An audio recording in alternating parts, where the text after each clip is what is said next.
ये मुहलिक वायरस क्यों कंट्रोल में नहीं आ रहा, क्यों बढ़ता जा रहा है, अवाम एसओपीज पर क्यों अमल दरामद नहीं कर रही, वायरस की लहर कितनी खतरनाक साबित हो सकती है, इस पर बात करेंगे। हमारे साथ मौजूद हैं चेयरमैन कोरोना एडवाइजरी ग्रुप हैं प्रोफेसर डॉक्टर महमूद शौकत साहब हैं। सर मैं आपको खुश आमदीद कहती हूँ जागो लाहौर में। सर कैसे हैं आप? थैंक यू, अस्सलाम वालेकुम, खैरियत। वालेकुम अस्सलाम। सर हम देख रहे हैं कोरोना के बायस कल जो फैसला हुआ है कि तालीमी इदारे दोबारा से बंद कर दिए गए हैं, तो मुझे बताइए क्या बच्चों में केसेस बढ़ रहे थे और वो कैरियर के तौर पर आगे केसेस फैलाने के उस पे थे, सबब बन रहे थे? बच्चों का जहाँ तक ताल्लुक है ना जी, इनमें एक्टिव डिजीज कम होती है, लेकिन ये कैरी कर लेते हैं और ये घरों पे ले आते हैं। जब लास्ट टाइम भी स्कूल खोले थे तो जब हम उनकी रैंडम टेस्टिंग कर रहे थे तो जब भी किसी स्कूल में 2 बच्चे पॉजिटिव होते थे स्कूल बंद कर दिया।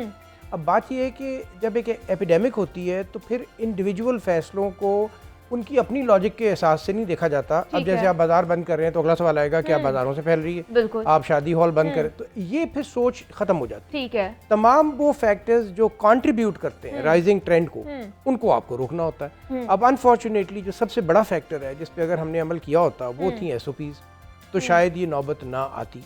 लेकिन क्योंकि लोग एसओपी नहीं अमल कर रहे और वो एक आसान तरीका था इसको कंट्रोल करने का, अगर वो आसान तरीका नहीं अपनाएंगे तो यकीनन ग्रेजुअली हुकूमत को ज़्यादा मुश्किल फैसले करने पड़ेंगे। बेशक ऐसे ही। और सर जिस तरह तेज़ी से कोरोना केसेस बढ़ रहे हैं तो क्या हम ये कह सकते हैं, क्योंकि कुछ लोग ये भी कह रहे हैं कि तीसरी लहर आ गई है, तो हम कह सकते हैं कि कोरोना की तीसरी लहर जी मेरे नज़दीक तो बिल्कुल आ चुकी है। असल झगड़ा ये है कि लोग लहर को कंपेयर करते हैं पीक से। ठीक है, जो जून में या नवंबर में थी वो तो उस लहर की पीक थी, लेकिन अगर आप उस लहर के शुरू होने पे जाएं तो हम बिल्कुल उसी तरह की सूरत हाल में मुसलसल केसेस बढ़ रहे हैं। तो लहर में तो हम आ गए। अब आप समझते हैं कि लहर और पीक एक लफ्ज़ है, ऐसा नहीं है।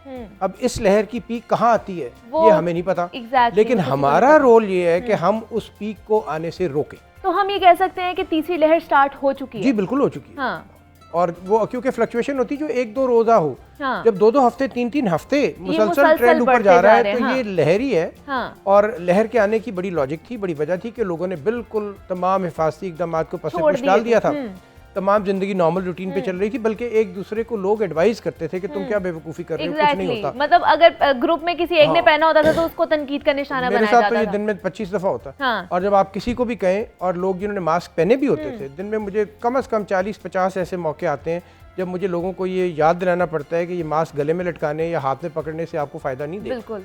तो बदकिस्मती से क्योंकि लोगों ने ये सब कुछ, और ये सिर्फ पाकिस्तान में नहीं सारी दुनिया में है, ये एक ऑब्वियसली ह्यूमन नेचर है कि आप पाबंदियों को कबूल नहीं करते। और हालांकि ये कोई ऐसी बड़ी पाबंदी भी नहीं है और ये किया जा सकता था, लेकिन बदकिस्मती से नहीं हुआ, तो अब हमें फिर ज़्यादा सख्त फैसलों के लिए तैयार रहना पड़ेगा। लेकिन देखा जाए तो सर तालीमी सरगर्मियाँ जारी रखना बहुत ही ज़्यादा ज़रूरत है इस वक्त, क्योंकि पहले ही 8 माह बंद रहे तालीमी, जितने भी स्कूल्स थे, जितनी भी सरगर्मियाँ थी वो बंद रही। तो क्या हम ये नहीं कर सकते कि तरजीही बुनियादों पर जो उस्ताद हैं या जो तलबा हैं उनको वैक्सीनेशन लगा दी जाए? तलबा की बारी तो भी इतनी जल्दी नहीं आएगी, क्योंकि वैक्सीनेशन का मतलब होता है कि लोगों की ज़िंदगी बचाने की कोशिश करना। सो जो लोग एट रिस्क हैं सबसे पहले वैक्सीन, और हमने टीचर्स का उसमें डाला हुआ है। तमाम वो लोग जो पब्लिक इंटरेक्शन में ज़्यादा आते हैं, जिसमें बसों के ड्राइवर्स, कंडक्टर्स, ट्रांसपोर्ट रिलेटेड लोग, पुलिस ऑफिसर्स, ये सब शामिल है और इनकी बारी अब आ जाएगी। लेकिन जो असल बात है वो ये है कि बदकिस्मती से जिसको हम तालीमी सरगर्मियाँ कहते हैं, हमें उसके ऊपर भी गौर करना चाहिए, क्योंकि ये एक मौका है जब हमें सारे अपने मुआशरती पहलुओं पे गौर करना चाहिए। ये कैसी तालीम हम दे रहे हैं जो लोग उस पर अमल ही नहीं करते, जो उनको बताया जाए उनकी अपनी ज़िंदगी की हिफाजत के लिए। तो हमें अपने तालीमी इदारों की परफॉर्मेंस, तालीमी करिकुला, ये एक मौका है जिस पे हमें हर सूरत इन तमाम चीज़ों को देखना चाहिए कि ये तालीमी सरगर्मियाँ हमारी किस नौइयत की हैं, कि हम ऐसे लोग पैदा कर रहे हैं जो किसी बात को सुनते ही नहीं, उस पर गौर ही नहीं करते। तो अगर टीचर्स का उसमें डाला गया है तो ये क्या तीसरे मरहले में स्टार्ट होगा या कब स्टार्ट होगा? तीसरे मरहले में स्टार्ट होगा। दूसरा मरहला की प्रायोरिटी सेट कर दी गई ना कि जो सबसे ज्यादा एट रिस्क है, जैसे 65 साल से ज्यादा उम्र के लोग थे, first line health care workers थे, अब उसके बाद 60 साल पे आ गई बात, अब 60 साल तक आ गया, और अब अगली लहर में टीचर्स और ये लोग जो इंटरेक्शन में पब्लिक में ज़्यादा है, इनकी बारी आ जाएगी। लेकिन कई तिब्बी माहिरीन का ये भी ख्याल है सर कि जब तक 70% आवाम को या आबादी को वैक्सीनेशन नहीं लगाई जाती तब तक आप SOPs को ना उठाएं। इवन उसके बाद भी नहीं उठाएंगे आप। अच्छा, इसलिए कि 70% का फिगर जो है वो ये है कि वायरस के फैलने के इम्कानात कम हो जाते हैं और एपिडेमिक फैलने के इम्कानात कम होते हैं। इंडिविजुअल केसेस फिर भी होते रहेंगे, ठीक है, और छोटे छोटे ग्रुप्स भी होते रहेंगे।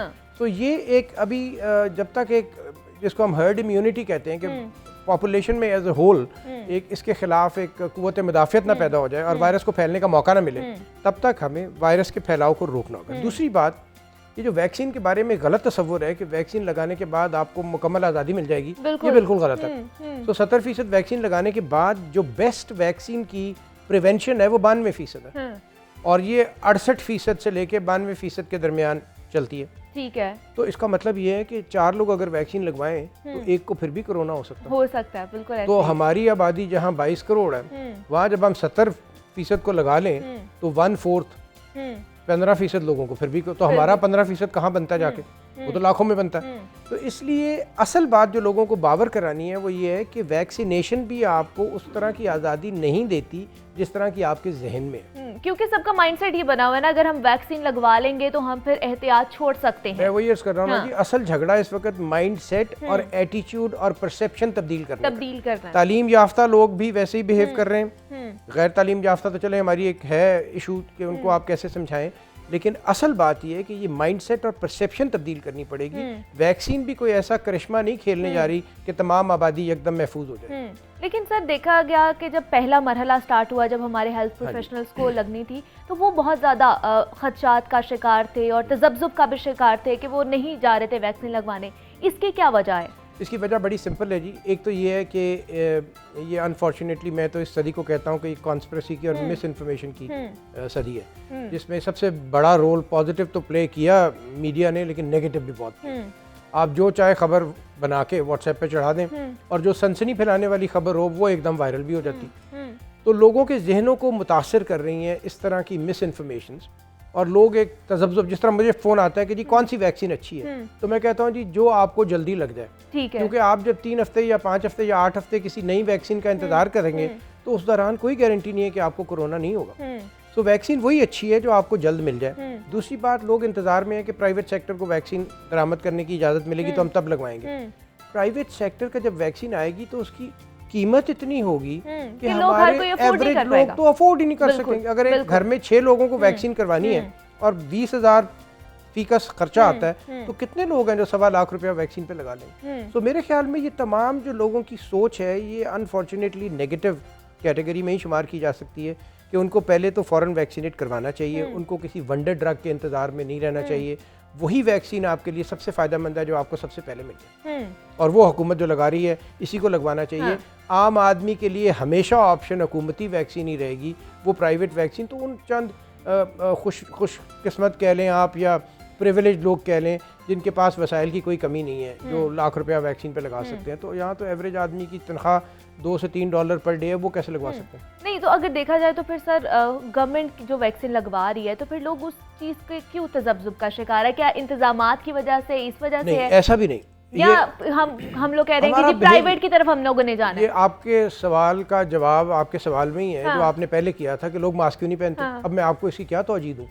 इसकी कोई लॉजिक नहीं है। आप सिर्फ ये एक बिहेवियर एबनॉर्मैलिटी है एक पॉपुलेशन में, और खाली हमारी पॉपुलेशन में नहीं, सारी दुनिया में। आपने देखा था इंडिया में भी यही हुआ।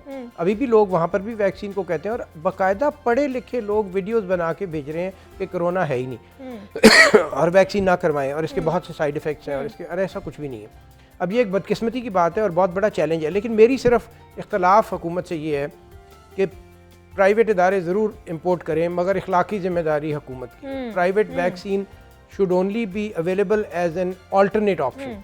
ये नहीं होना चाहिए कि किसी को सरकार की तरफ से वैक्सीन लगना ना लगाई जा सके और वो मजबूरन प्राइवेट वैक्सीन, ये ज़्यादती होगी कि अगर हम ऐसा निज़ाम लाएं जिसमें लोगों को मजबूरन प्राइवेट वैक्सीन लगानी पड़े। ये होना चाहिए कि दोनों चीज़ें अवेलेबल हैं, आप जौन सी चाहें लगवा लें। लेकिन सर जो लोग जैसे दूसरा मरहला स्टार्ट हो रहा है, जो लोग हार्ट के मरीज़ हैं या शुगर के मरीज़ हैं, क्या उन्हें डायरेक्ट वैक्सीनेशन की तरफ जाना चाहिए या पहले अपने डॉक्टर से कंसल्ट करना चाहिए? डॉक्टर से बिल्कुल कंसल्ट करना चाहिए, लेकिन 99% लोग सेफली ये वैक्सीन लगवा सकते हैं। अभी तक जो हमारे पास अवेलेबल लिटरेचर नहीं है वो प्रेग्नेंट वुमेन में या लैक्टेटिंग वुमेन में है, वो भी सिर्फ इसलिए कि उन पर ट्रायल नहीं किए गए। ठीक है। अब लोग पूछते हैं जी कि वो ट्रायल कब होंगे? तो मेरा बड़ा सिंपल जवाब होता है, आप हमेशा यही चाहेंगे कि कोई अमेरिका में बैठी खातून पहले लगवाए, उसका नतीजा मिले और फिर हमारी खवातीन लगवाएं। तो ये तो ज्यादती है ना। वैक्सीन तो उन्होंने बना दी, तो ये ट्रायल तो हम भी कर सकते हैं, हम भी कर सकते हैं ये ट्रायल सेफ्टी का। सर हम क्यों नहीं वैक्सीन बना सकते? ये जी मैं तो इसके ऊपर बहुत देर से लिख रहा हूँ और मैंने हुकूमत को भी बड़ा शदीद तरीके से कहा है और अब इंशाअल्लाह मुझे लगता है कि उस पर कुछ काम शुरू हो गया है।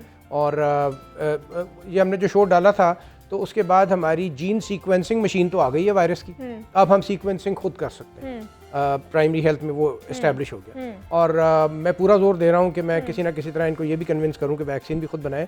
और ये कोई ऐसा बड़ा तीर मारने की बात भी नहीं है। आजकल के दौर में अगर आप इतनी लेते हैं प्राइड के हमने इतने मिसाइल बनाए, हमने बिल्कुल एटम बॉम्ब बना लिया, हमने फलान किया, तो वैक्सीन क्या है? कुछ भी नहीं है। ना उतना खर्चा है, ना उतनी एक्सपर्टीज है। और आजकल के दौर में तो एक्सपर्ट्स का मिलना कोई इशू ही नहीं है। ये सिर्फ नीयत की बात है।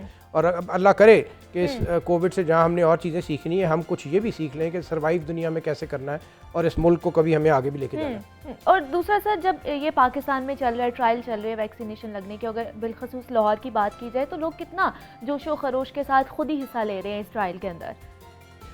ट्रायल में तो काफ़ी लोगों ने हिस्सा लिया, इसलिए कि ट्रायल में एक तो लिमिटेड नंबर था, तो उसमें लोगों ने जाके पार्टिसिपेट कर लिया। आप खुद सोचें अगर लाहौर की आबादी 1.5 करोड़ या 2 करोड़ है तो उसमें 30,000 लोग ऐसे ढूंढना जो इंटरेस्टेड हों वैक्सीन लगवाने, वो तो कोई बड़ी बात नहीं। हम बात कर रहे हैं मैस स्केल वैक्सीनेशन। यहाँ पर आपको तजर्बा है कि इवन जब पोलियो के ड्रॉप्स लोग पिलाने जाते हैं तो फायरिंग होती है, लोगों को पोलियो वर्कर्स को कत्ल किया जाता है। सर, जितनी भी वैक्सीनेशन आ जाए वो पोलियो की हो जाए, इसकी हर कोई तजब्जुब का शिकार होता है। वही अर्ज कर रहा हूँ ना, तो इसलिए हमारे लिए ये कोई इतनी हैरत की बात नहीं है कि लोग इसके ऊपर कन्विंस नहीं है। ये हमारा बिहेवियर है, हमारा एटीट्यूड है, तालीम की पस्ती है। और मैं तो बता रहा हूँ, इवन जिसको हम तालीम कहते हैं वो तालीम नहीं है। वो डिग्रियाँ हम बांट रहे हैं, उनको इस काबिल कर रहे हैं कि वो नौकरियाँ हासिल कर लें, उसका तालीम से दूर का भी वास्ता नहीं है। ठीक है, बहुत शुक्रिया सर। प्रोफेसर शौकत महमूद साहब हमारे साथ मौजूद थे।